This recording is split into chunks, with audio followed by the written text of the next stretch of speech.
In, I think, 1835, Macaulay gave a speech to British Parliament in which he recommended that English replace the languages across all the British colonies, across British Empire.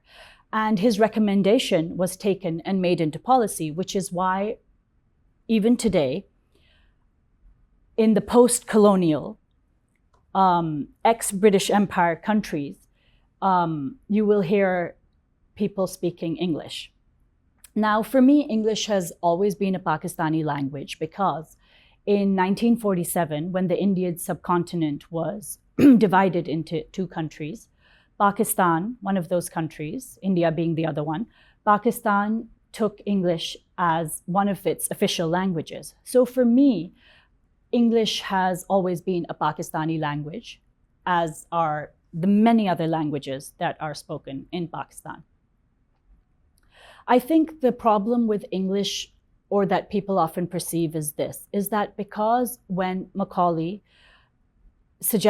recommended English replace all the languages, what they wanted to do was create a language of privilege and opportunity, which is what English became. For instance, in the US, if you suddenly replace English with Chinese or Russian or Portuguese or whichever language, and this is the language which is now going to be taught to doctors and engineers and bureaucracy and everything. People are going to be scrambling to learn this because how are they going to get jobs or go up in the world or anything, which is what ended up happening in all the colonies. So suddenly English became the most important language because it became the language of opportunity and privilege. But for me, Macaulay wanted to create, or the British Empire wanted to create, confused people, confused souls.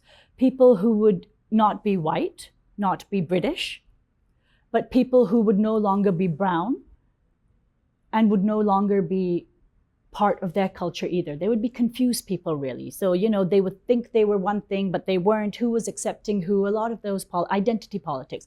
Macaulay very much dealt in identity politics, but by way of wanting to create confused people who wouldn't know who they were, what their identity was. And in Unmarriageable, one of the very important things that I did in Unmarriageable was, there's a huge, I discuss language politics in it. By way of both of my characters, Alice, Elizabeth Bennet, and Sherry, Charlotte Lucas, because Elizabeth comes from an English medium background where her accent speaking English is one, and my Sherry character comes from a different socioeconomic background where English may not be as fluent as Alice's. So what does this mean for the two of them to talk in this language? But also what literature have they read? Alice has herself grown up on Austen and Western literature, and Sherry has grown up on a different literature, an Urdu literature.